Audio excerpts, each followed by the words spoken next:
নতুন পরীক্ষা পদ্ধতি নিয়ে আমি রাসেল সম্পূর্ণ ডিটেইলস দিতে চলেছি তোমাদের। এখানে তোমরা খুব ইজিতেই জানতে পারছো যে তোমাদের শিক্ষণকালীন মূল্যায়ন পরীক্ষা হবে 30%, লিখিত পরীক্ষা হবে 70%, যার মধ্যে 30% থাকবে স্কুলের। তো স্কেল ভিত্তিক যেহেতু এই মার্ক নিয়ে তোমার কোনো টেনশন করার দরকার নেই। লিখিত যেই 70% অর্থাৎ 100 মার্কের পরীক্ষা হবে সেটা কিভাবে হবে সেই বিষয় নিয়ে আজকের কথা।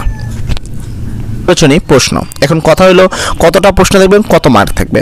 খুবই ইজিতে তুমি বুঝতে পারো যে তোমাদের এই বহু নির্বাচনী প্রশ্ন কিন্তু সর্বনিম্ন 30টি প্রশ্ন থাকবে এবং সর্বোচ্চ প্রশ্ন থাকবে 40টি।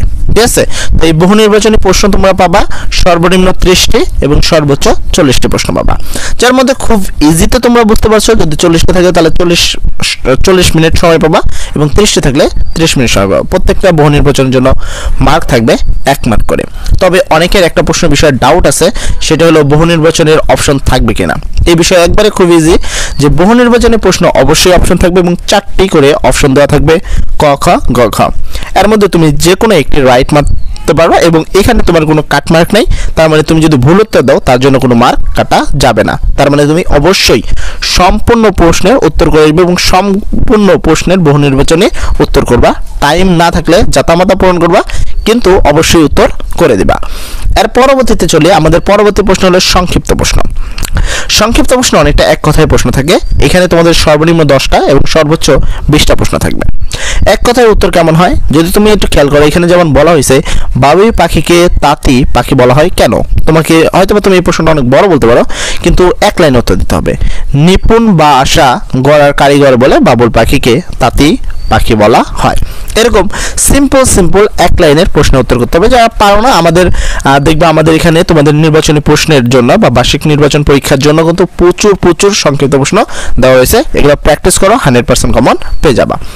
এর পরবর্তীতে তোমাদের প্রশ্ন থাকবে হলো প্রেক্ষাপট ভিত্তিক প্রশ্ন, যেখানে খুব ইজিতে আমি যদি তোমাদের বলতে চাই সেখানে তোমাদের একবারে সৃজনশীল যেরকম ঠিক তেমনটাই থাকবে। এখানে নির্দিষ্ট একটা প্রেক্ষাপটের বিষয়ে একটা গল্প লেখা থাকবে এবং সেই প্রেক্ষাপটের আলোকে 4টি প্রশ্ন উল্লেখ থাকবে, ক, খ, গ, ঘ।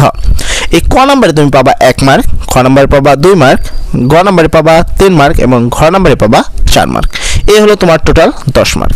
এবং সর্বনিম্ন প্রশ্ন থাকবে এই প্রেক্ষাপট ভিত্তিক বা সৃজনশীল ভিত্তিক যে প্রশ্ন সেটা সর্বনিম্ন থাকবে 4টা এবং সর্বোচ্চ থাকবে 5টা।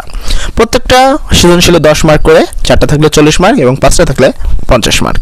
এই হলো তোমার 100 মার্কের পরীক্ষা। তোমাদের আমি বলতে চাই যে প্রেক্ষাপট বিষয়ে যেই প্রেক্ষাপটগুলো সবচেয়ে গুরুত্বপূর্ণ এবং সেই বিষয়ে যে প্রশ্নগুলো সবচেয়ে গুরুত্বপূর্ণ সেই বিষয় নিয়ে আমরা কিন্তু অনেক ভিডিও আপলোড দিচ্ছি।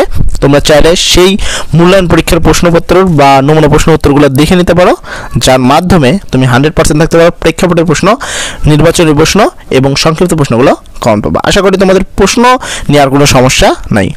সর্বোপরি কথা, সবাই ভালো থাকবা। আসসালামু আলাইকুম।